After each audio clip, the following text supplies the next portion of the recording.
We're live. Although you can't tell on YouTube,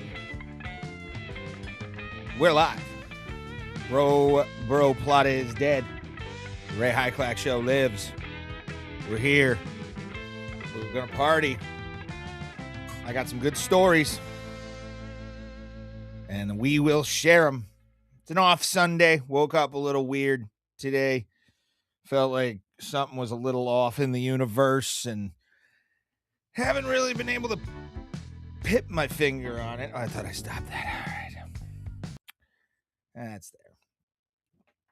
Do what D-Res says, by the way, and hit that like button. Do all the things. It says right there on the banners what you need to do, people. You need to do it. You need to do it. You need to do it. Oh, man, what a day. What a day. Not really much eventful going on in my life besides this show and you people. But, yeah, just nothing going on. Fucking absolutely just, tired, but also kind of happy. Today's show is going to be a fun one. Watched some Karate Combat. Friday, Sam Alvey beating Uriah Hall for the light heavyweight championship of the world at Karate Combat. Really good night of fights. Then UFC Abu Dhabi happened. It happened. Not a lot of exciting fights, but when you go out east like that, it's not going to be a lot of punches and kicks. It's going to be a lot of biblical wrestling, and that's about it. And biblical, not in the good way. I'm talking about like way too much. And they're acting like St. Michael came down and wrestled them all. It's the scariest thing to watch a Dagestani wrestle, but we'll talk about that. Plus, I would be remiss if I didn't talk about the LeBron James going to Philadelphia thing. As somebody from the city of Cleveland, it is a different world now in the NBA, and I've got my opinion to go along with it. I gotta turn on that Rumble thing, I think. Yeah. Rumble's not even... Something went wrong. What? Something went wrong? What is this something went wrong on Rumble? My whole world's falling apart, man. Oh my God. It's there. Oh, I can just feel it. I can feel it coming in the air tonight. There we are. Fixed. And this is why you hire a producer.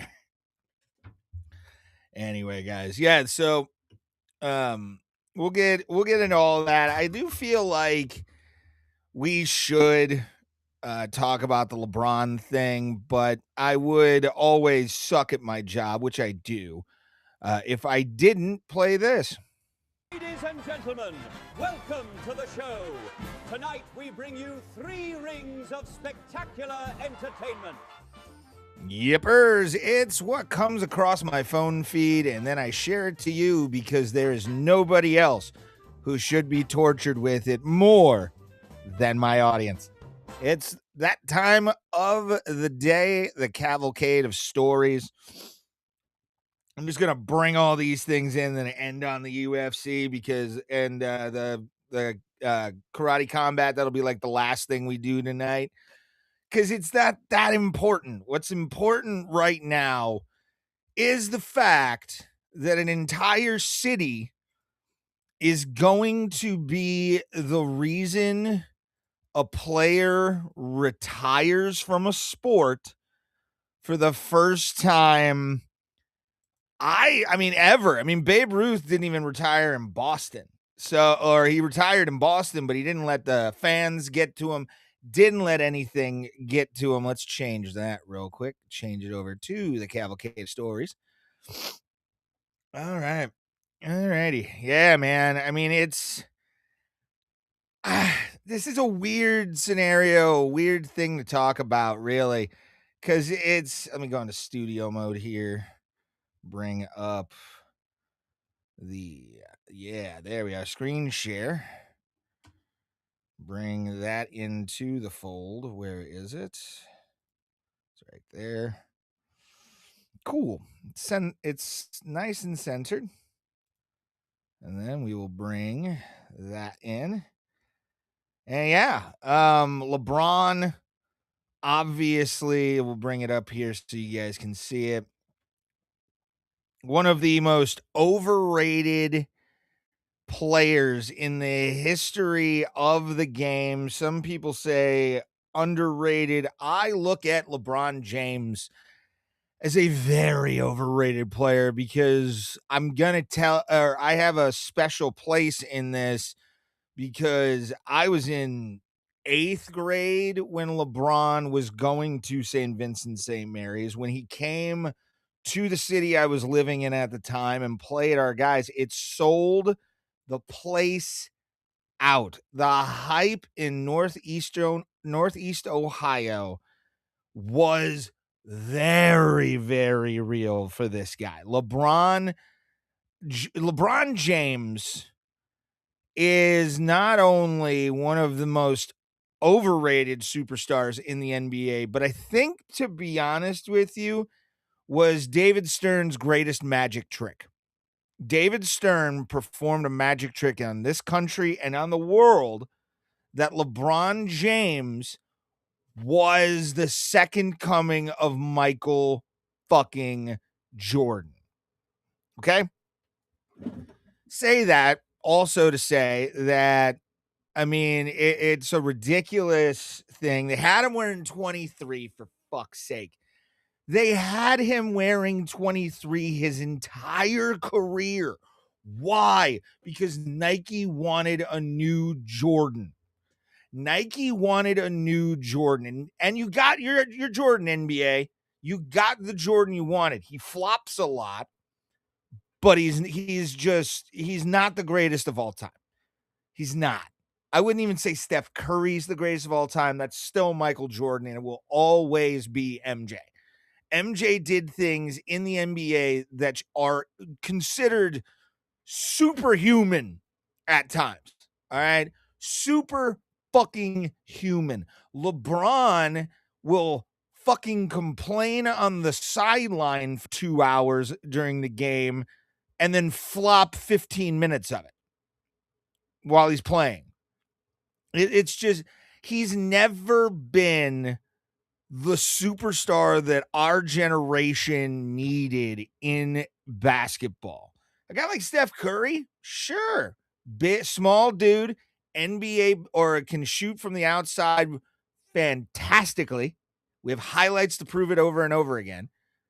LeBron James has gone to other teams a lot of the time, starting when Shaquille O'Neal came to the Cavs.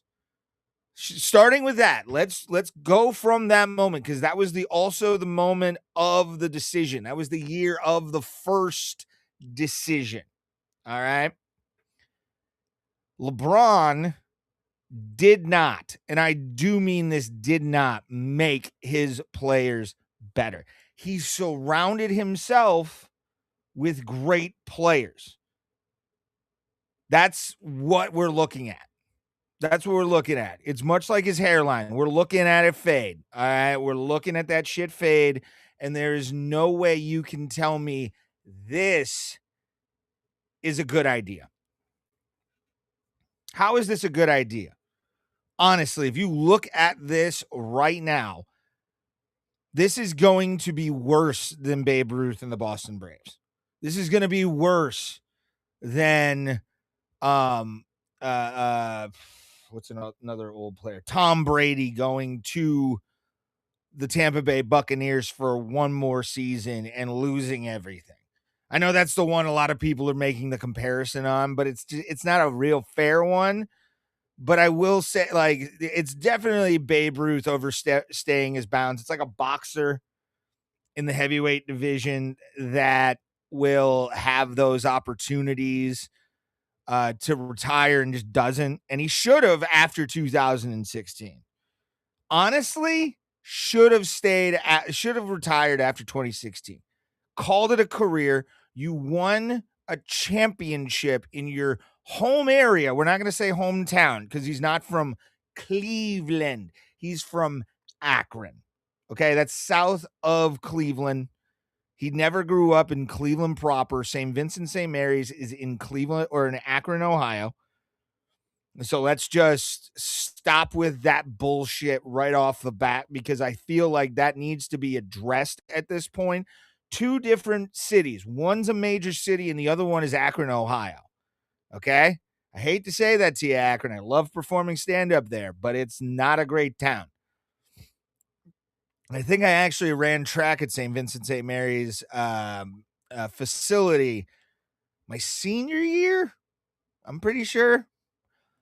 But if you look at LeBron's career from the decision on, it has been almost a cavalcade of errors every single time because of mismanagement, because of the fact that he didn't really get along with teammates.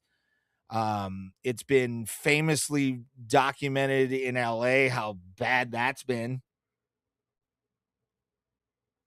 And he's an older guy, 2 years, $8 million to sit on your ass, and you're probably going to fly in from Canton, Akron every time. It's a great deal. It's a great deal for LeBron. He's going to be, when he's injured, he's going to be able to fly back to Akron and fucking stay in a mansion over there instead of staying in like Camden or something like that across the river from Philly. And I have a bold prediction for this first season. But I want to read this article as we're going along here. LeBron James, after saying he seriously considered retirement. Did you? Is signing with the Philadelphia 76ers for his final run at another NBA championship, he announced Friday. Remember, Philadelphia also is the team that got swept by your current NBA champions, the New York Knicks.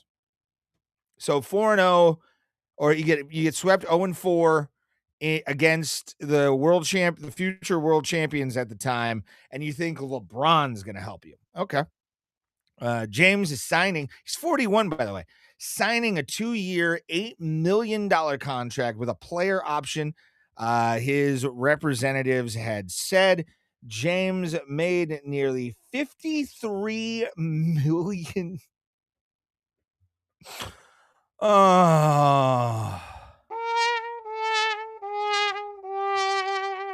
$53 million with the Los Angeles Lakers in the 2024-2025 season. In a series of expos, James addressed his decision-making, writing that he initially thought he was done playing after the 2025-2026 season before taking time on his decision. I was honest. No, you weren't. At the last press conference, when I said I needed to look at myself and decide if I still love this game. You don't. If you already have to do that, just get out. Dana White, I agree with Dana completely on this. I still truly love this game, and I have more to give, maybe as a coach. James will hope to break a 43-year championship drought. 43 years was the last time the 76ers won a championship. No idea. Much the same way he erased after Stipe and the Cleveland Monsters, erased a 52-year streak without a title for the city of Cleveland when he won a championship for the Cavs in 2016. I do not see this being good for anybody involved. I don't see an end game where if the 76ers go out and lay an egg, I'm going to be kind, actually. You know what? I'm going to be kind when I say this. I am going to be very, very honest when I say this. I am giving this team 90 days. 90 days. To do this, it's going to be a 90-day process. and you'll never, ever see this team again because of the fact that Philadelphia, a very violent, a very vocal fan base in professional sports, does not let it go. If you're not working hard, if you're not putting in the effort to win games in those animals' minds, you're fucked. You're fucked. And there's nothing you can do about it, Bronny. It's not going to be a good thing for him. It's not going to be a good thing. This whole season is going to end with either a trade or LeBron just saying, fuck these people. I'm not doing this anymore. I'm retired. That's your two options. And if they make the playoffs and get eliminated again, they're going to have a lot more speculation on him in Philadelphia of what he's going to do, and it's not going to be something he likes to hear. He just doesn't. The man rides around in a custom-made van for an hour before his games. I've seen it. I've seen the vehicle. It's a beautiful Sprinter van. Like, it's fucking awesome. But he sits in it alone to get his head together. And it's like, you're not going to be able to do that in Philly. They don't let you breathe in the city of Philadelphia if you're an athlete or a professional wrestler. It does not matter how many points you put up a night. If you don't win for those people in Philadelphia, pardon my stutter, you're done. You're done. And he should have been done after this season. Honestly, you went to LA, you made the flop that was Space Jam 2,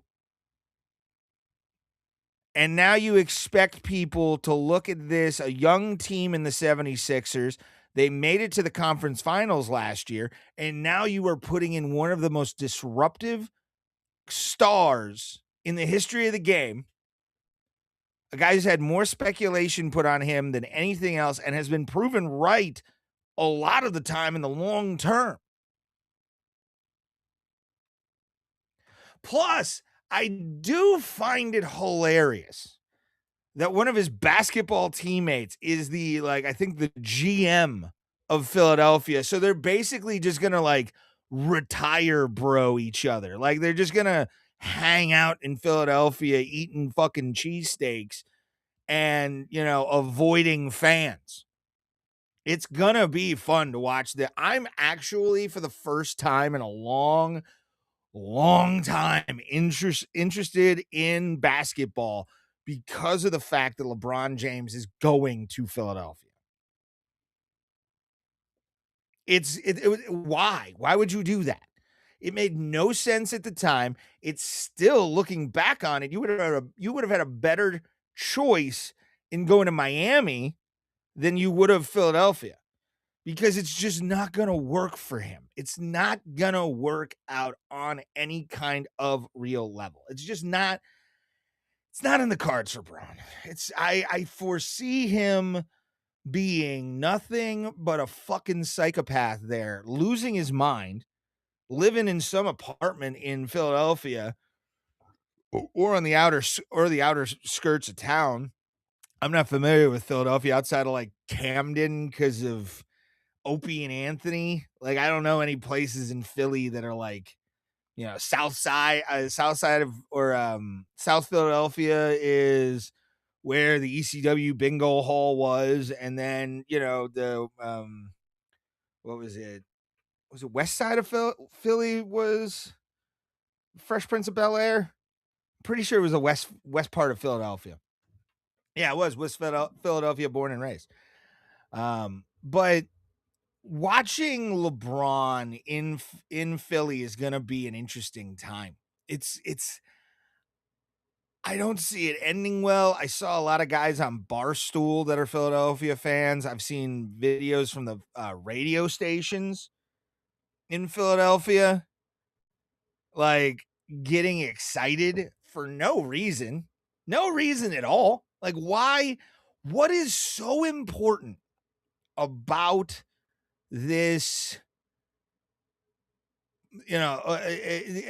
what's so important about this is that it's got sort of a tarnishing of a legacy. I mean, he doesn't have a great one to begin with. Don't at me when it comes to like, don't at me with stats. Don't do it. Just don't do it. You're not going to win. I'm not going to let you win. It's just not going to be an argument you want to get into with me, because it's like, because you'll have these people who are all, huffy and puffy and LeBron is this, LeBron is that. LeBron's the greatest of all time. I mean, he's been to the finals 10 times. Did you know that? He's been to the finals 10 times. How many has he won? That was a big delay, but how many? 4 and 6. He's only won 4. Jordan won 6. Didn't lose in the finals to anyone. And for people just to spend their time just polishing the stones of LeBron James over the past over a decade, since I was in high school, okay? Since the day I was in 8th grade in Menor was when LeBron was starting to make his thing. So it's like 02, 03. What has he done? He's won 4 championships.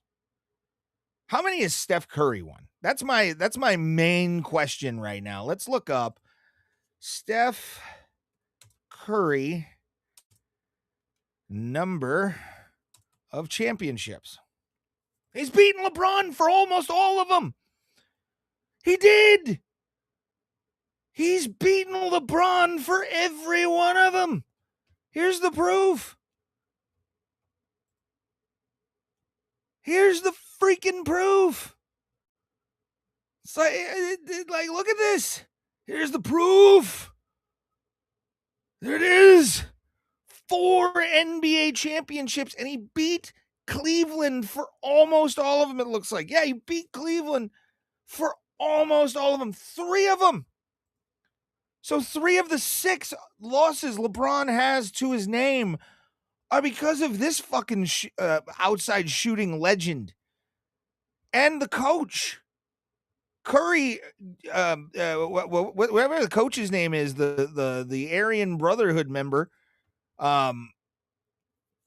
he's the reason. He's the reason that team has 4 world championships. The same amount, by the way. An entire team. Let me rephrase this.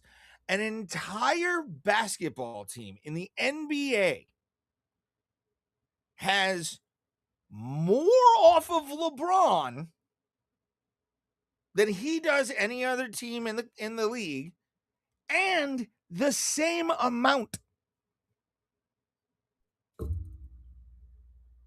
Coincidence? And he beats him once. Like, oh, it's 2016. We broke the 50-year-old curse. What did it do? What did it honestly do?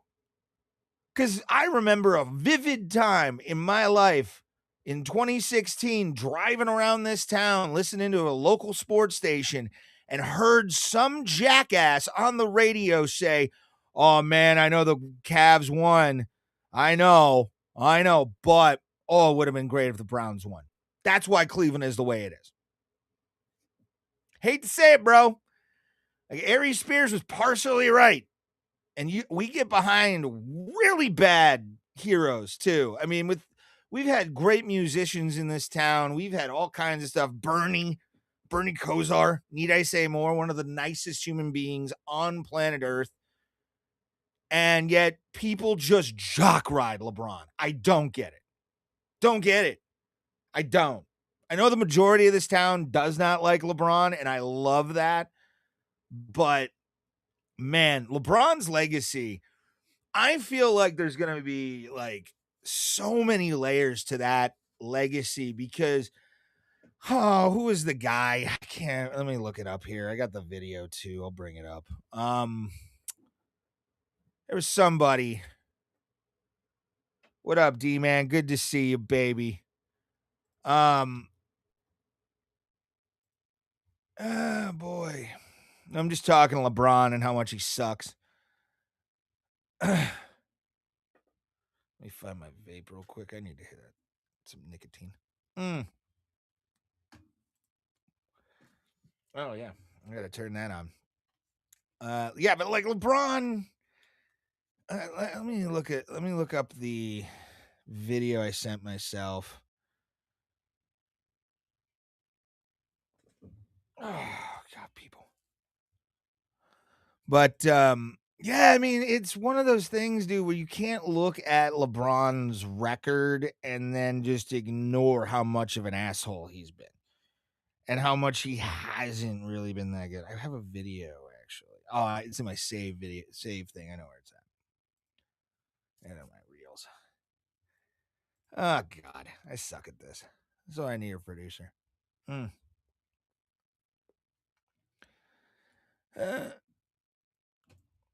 Nope, don't want that. Don't want that.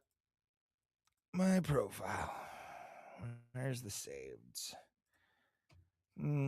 Saved.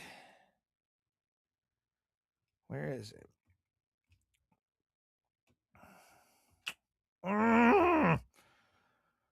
Watched. Maybe. Here it is. Perfect. All right, hold on. Let me bring this up. Let's bring up the screen share here. So, this was John Starks. He talked about how LeBron is one of the greatest players of his generation, but then he says this. Michael, I ain't going that far. Michael made his teammates better because he grew them. Yeah. LeBron really didn't grow nobody. He joined talent. An NBA legend just said something that might have. Yep. I mean, it's the truth. I mean, LeBron joined great teams. He wasn't a part, or he wasn't the reason they were great. He had a collection. I mean, look at 2016. That's a great example of a team that was very special. You had like Kevin Love, you had Kyrie Irving, even dudes like Dellavedova, who were stud athletes, mind you. And by the way, just to throw that out, since I mentioned Matt Dellavedova and a bunch of the other guys from that 2016 team, fuck them for not coming to the 2026 celebration of the 10-year and going out on some kind of little cruise. You didn't want to spend it with the fans, you fucks? Like, that's the most disturbing thing. At least when, like, Pittsburgh Steelers or Penguins or Pirates come back for special teams that were, everything, they go to those. If they can. They don't go celebrate 10 years on a boat or at a mansion in Miami. Like, that really kind of like showed the true colors of LeBron. And this Philadelphia thing, I pray to God every day that this thing becomes the albatross of his career. Without a doubt, man. Because again, you're not as good as you think you are compared to a lot of guys in the history of the league. Sure, you got some points, but you've been a piece of shit your whole life. Like, no person on your teams has ever really, besides the ones that you went to the 10-year with, but like, there's a lot of players that don't want to be around you. And Joel Embiid's going to be one of them. So, again, the Philadelphia 76ers just ended their run for 2026, 2027, and possibly 2027, 2028. It's over. Done. We're out the door. And hopefully in time, history will look back on LeBron as one of the biggest marketing ploys ever.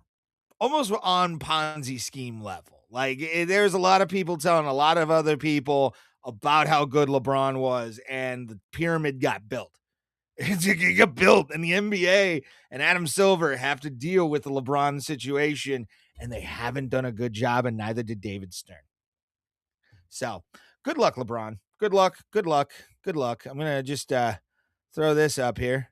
Big fucking deal. There we are. All right, let's go.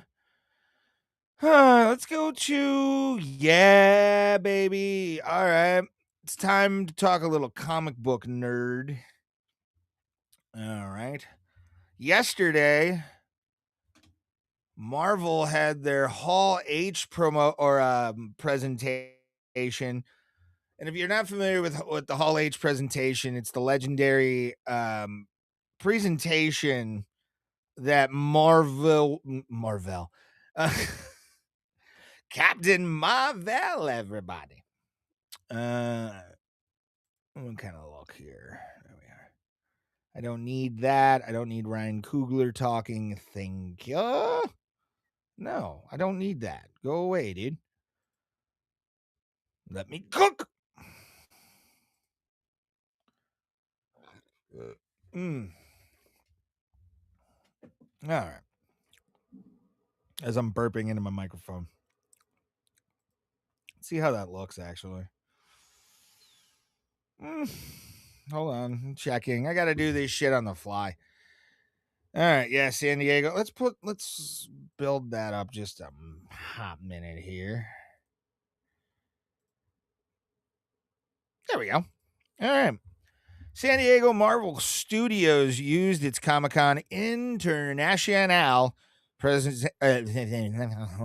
presentation Saturday to announce David Johnson as the new Black Panther. So it will be the son of T'Challa that was in Black Panther Wakanda Forever.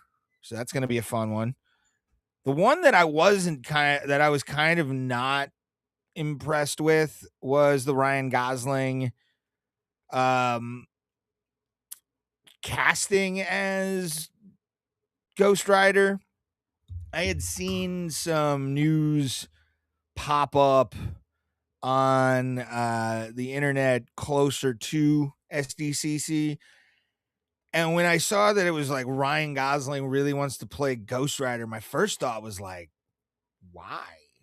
Like, why? I think what they should do, if Secret Wars is gonna be like the next reboot of the Marvel Cinematic Universe, it's gonna take us into the Mutant Saga, and then it's also gonna take us into phase, I think it's 7.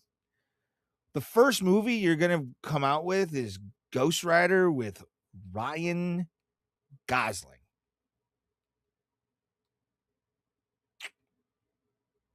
It's like, is he a good choice for Johnny Blaze?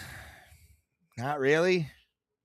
I feel like there'd be some other young actors out there that can play better. Honestly, I think this is just because of the idea that he wants to be. He's a brooding kind of, he's always been the brooding type.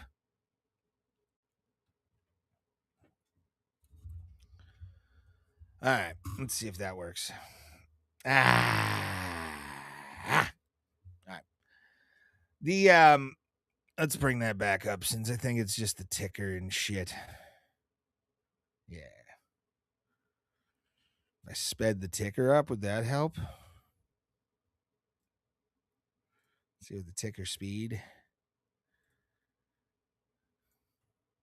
It makes it worse. You know what? We don't need the ticker for right now. There we are. Very cool. All right. Yeah. Like, you could have gotten another like young dude to do this. I would have been, believe it or not, fine with like Miles Teller. Get him a Marvel redemption after that goddamn awful Fantastic Four movie came out years ago with Michael B. Jordan. it's a franchise that's kind of, hate to say it, but like it hasn't really ever gotten a good representation outside of the TV show Agents of Shield when they had the Latino Ghost Rider with the car. That was cool. That was awesome. Great season. But Ryan Gosling as Johnny Blaze, and people be like, oh, he's not going to be Johnny Blaze. Well, whoever he's going to be, he's not a good choice for Ghost Rider.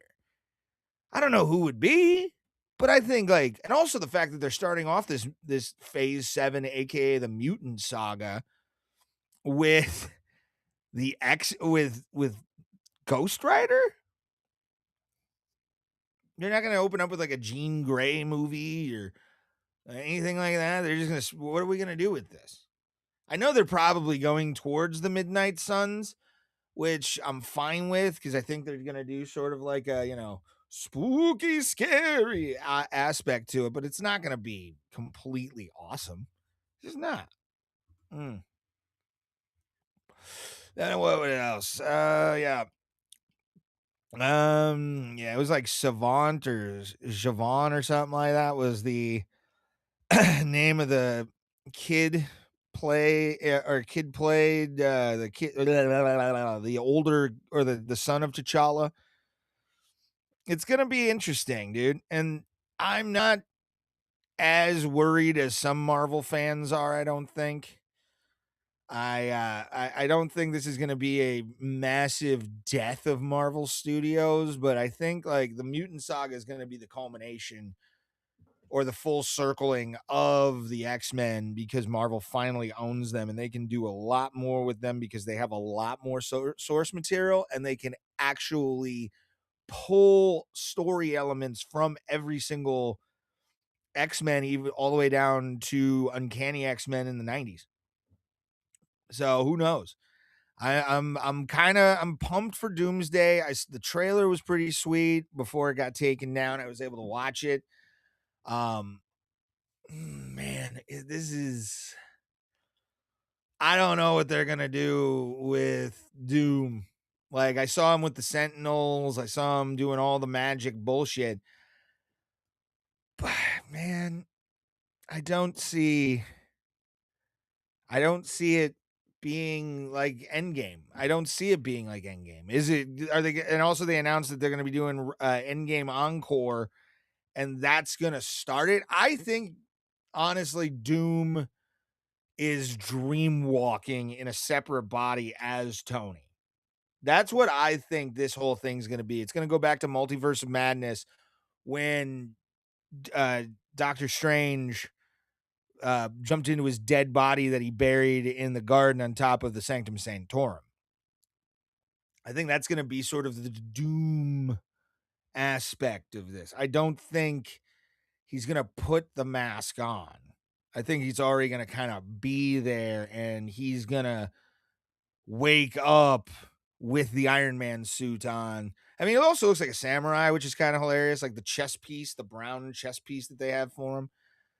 It's not something I want, but I'm excited to watch it because I know that this is going to be the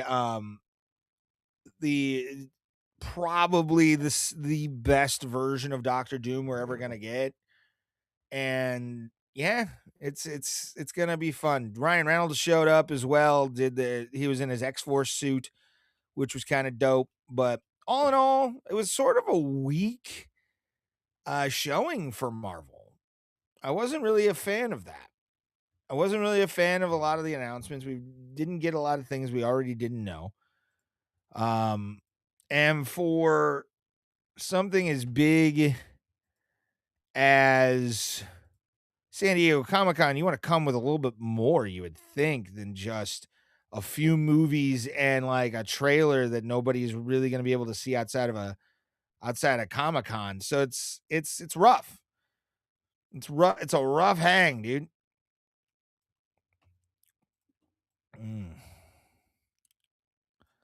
Let's go. All right. I don't need any of that. I do want to talk about this before we get into the UFC because I'm going to cut some stuff for time. California squirrels are eating another rodent for the first time. New studies find out that California ground squirrels, typically who are like omnivores and they eat seeds and shit like that, there's evidence that these motherfuckers are eating moles and voles. Nuts. Traditionally known for stuffing their cheeks with nuts, squirrels can be carnivorous. Through recorded instances of rodent hunting and killing over live vertebrates are rare, with a few species known to have done so. Now scientists have found unprecedented evidence of another type of squirrel exhibiting carnivorous behaviors, including hunting, killing, and eating voles, which voles are the little tiny ground shrews, basically. That's what a vole would be. It's in the same kind of vein and family as mole. So it's they're pretty cool when you get one out in the wild, but they can be kind of annoying because they just go everywhere and they eat everything. They're a truly invasive species. The research published Wednesday in the Journal of Ethology is a part of a long-term behavioral ecology of California ground squirrels project at Briones Regional Park in Contra Costa County. The project examines how California ground squirrels native to the state's grasslands adapt their behavior in response to environmental changes. In these cases, increase in the local vole population. So they do natural pest control. I don't find anything wrong with that. That's a dope thing. There's a lot of pest guys out there who get fucking really fed up with mole and vole work. Ground squirrels are evolving. Good shit. In part, Northern California vole infestations have been observed. At the research site, the study's authors noted a significantly higher number of voles than average over the past decade.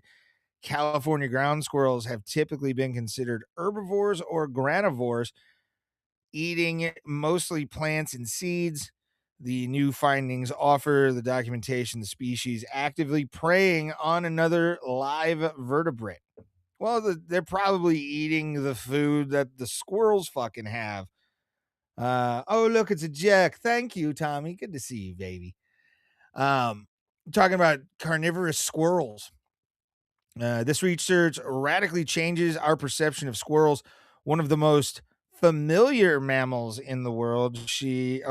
Lead study of author Jennifer Smith said in an email, in the face of human insults such as climate change, drought, these animals are resilient and have the potential to adapt to live in a changing world. Yeah, mammals, that's sort of what we do. It's kind of cool. I like that. Look at that cute little buddy eating the vole. It's probably, dude, the vole infestation or the vole population exploded probably at some point in California. Then eating all the ground squirrel shit because they're voles.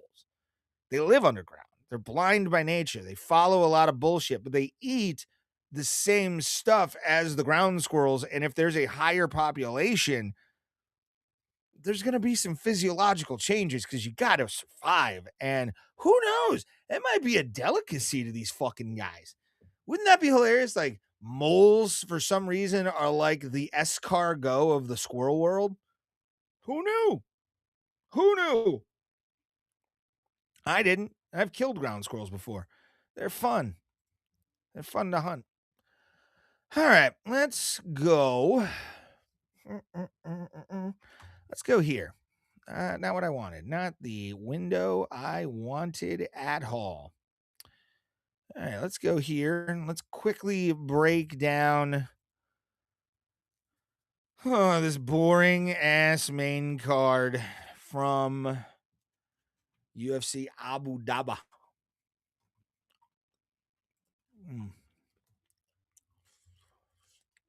I have chicken.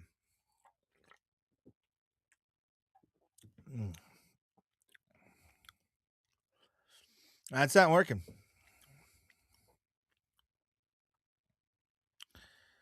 Oh boy. This is not good. I'm just going to cut that. There we go. Isn't it always fun when you're trying to do your own thing and it just doesn't work? Had that a lot in my life. Let's go. MMAholds.tv is where I'm going to give you the results from Ankalaev and Busov, I believe. Guskov. Yeah, Busov is a different guy.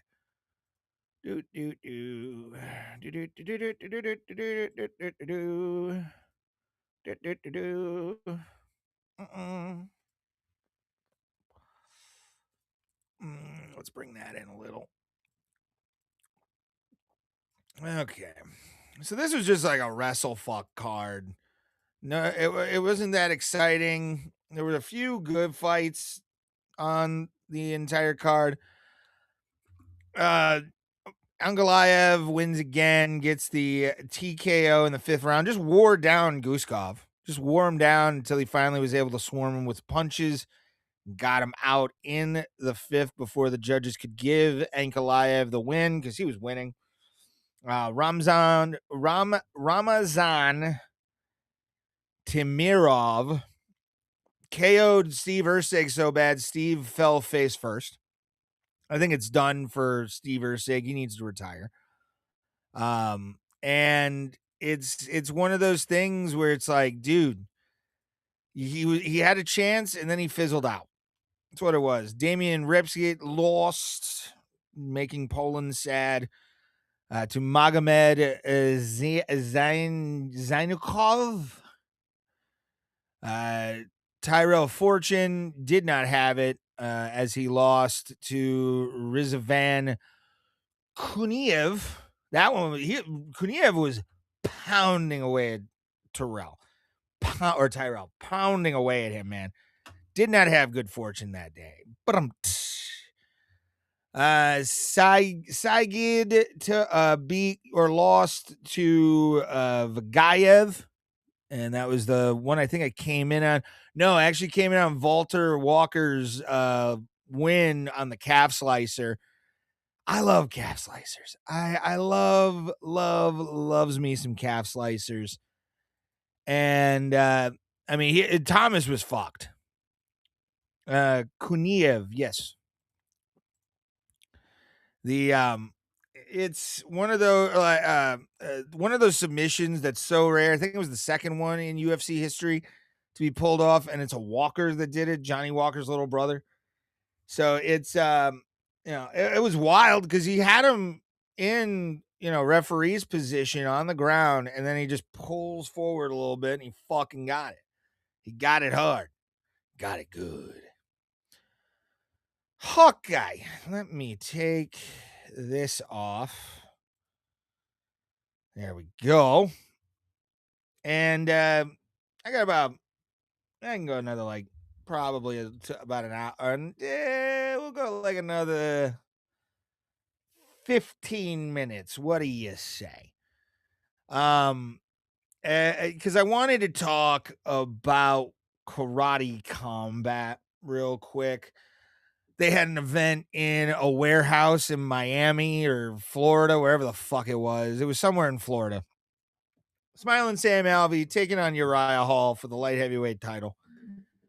That is not why I'm complaining. That was actually a really good fight. Sam Alvey wore down Uriah Hall to retain the belt. And I like karate combat. I like the presentation. The only thing I don't like is Robin Black. I find him to be very annoying and very doesn't know what he's really talking about in mixed martial arts. Like he just knows nothing. He's wearing blue eye contacts. Whatever happened or what happened to Kevin Love? He retired, didn't he? He retired a couple years ago.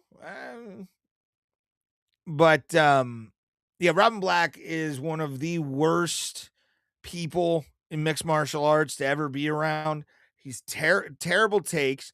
He has been wrong on so many different guys, trying to pump them up to the point. Was a glam rock artist. I don't give a fuck what he was. I don't give a shit. He sucks at his job. He sucks. He's no good at what he does. He's the Mel Kiper of mixed martial arts. He makes a lot of bold predictions and they never come true. I just don't like Robin. You know, if you like Robin Black, you think he's an okay guy, cool. I just watch him enough on combat sports to go, I don't like that guy. I don't like him. He could be a gentleman for all I know. If I ever met him, I would say that. And hopefully somebody would bring that up. You send him this clip. But till then, you suck, Robin. I'm sorry. You've been wrong on so many different things. When he tries to step out of the mainstream, he gets it wrong almost every time. Almost every time. And he's a bad commentator. He's not a good commentator. The dude from Misfits Boxing, really fucking good. But like, fights, again, the fights at Karate Combat 62 were awesome. Fucking great. I love the format. I love the pit with the sides going down, meeting into a fucking bowl. Love that shit. But what I don't like is the fact that while I'm trying to watch this, and I'm watching it while Moss is talking about it, he's watching Karate Combat because he likes Sam Alvey. We've both interviewed him on our respective shows. I interviewed him on Bro Plata. Thank you, by the way, to Brandon for putting that together. But like the production, Ray complains a lot. That's my show. It's what I do. It's what I do, Casey. It's how I thug. But no, like, man, you claim to have a lot of money backing you. Claim to have a lot backing you. Your feed goes out at the warehouse. Your internet completely goes out. You don't even have fucking Starlink, dog. You don't even have Starlink, something that you can put on a tree up in like 10 feet in the air, 15 feet in the air, and it'll pick something up from outer space. What were they using? Dial-up? And then just to cut it off and then have to restart the whole event basically after a couple fights, because it killed the momentum of the fights. It really did. Like, thank God those fights ended in finishes and really decisive finishes, because when those feeds went out and then they had the feed with multiple live streams on it, which fucks the algorithm up. Thank you, by the way, Moss, for pointing that out to me. It's probably one reason why my channel's sucking right now. Rumble Studios fucked me hard. Dono link down below if you want to help me keep EV Mux, which is this thing that I'm using currently to broadcast to you. And it just there was no some of the presentations didn't work to the point where they just had them on like a little TV over on the side that you could see right there, like on the left side of the pit there. And there was no presentation. There was absolutely no presentation to be had. It looked like something I would have put on in my backyard. Like, it just didn't look good. It didn't make me feel good to watch that until the fight started. Once the fight started, you got used to the production bullshit because you had two guys punching each other in the face.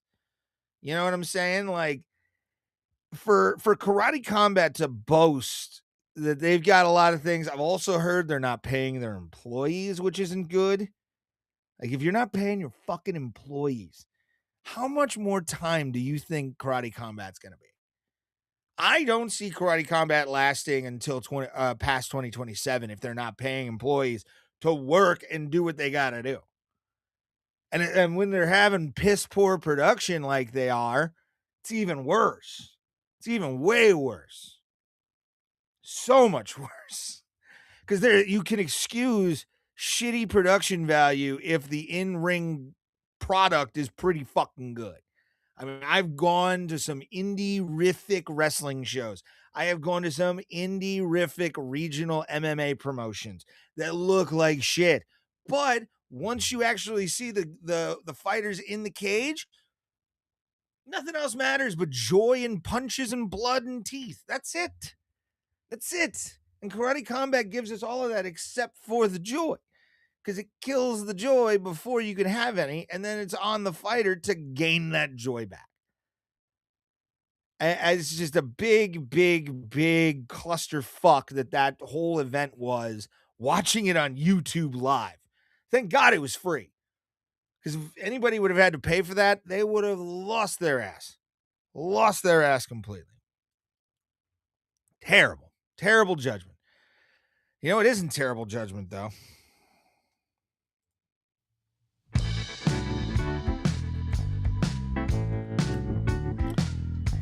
The end of this show.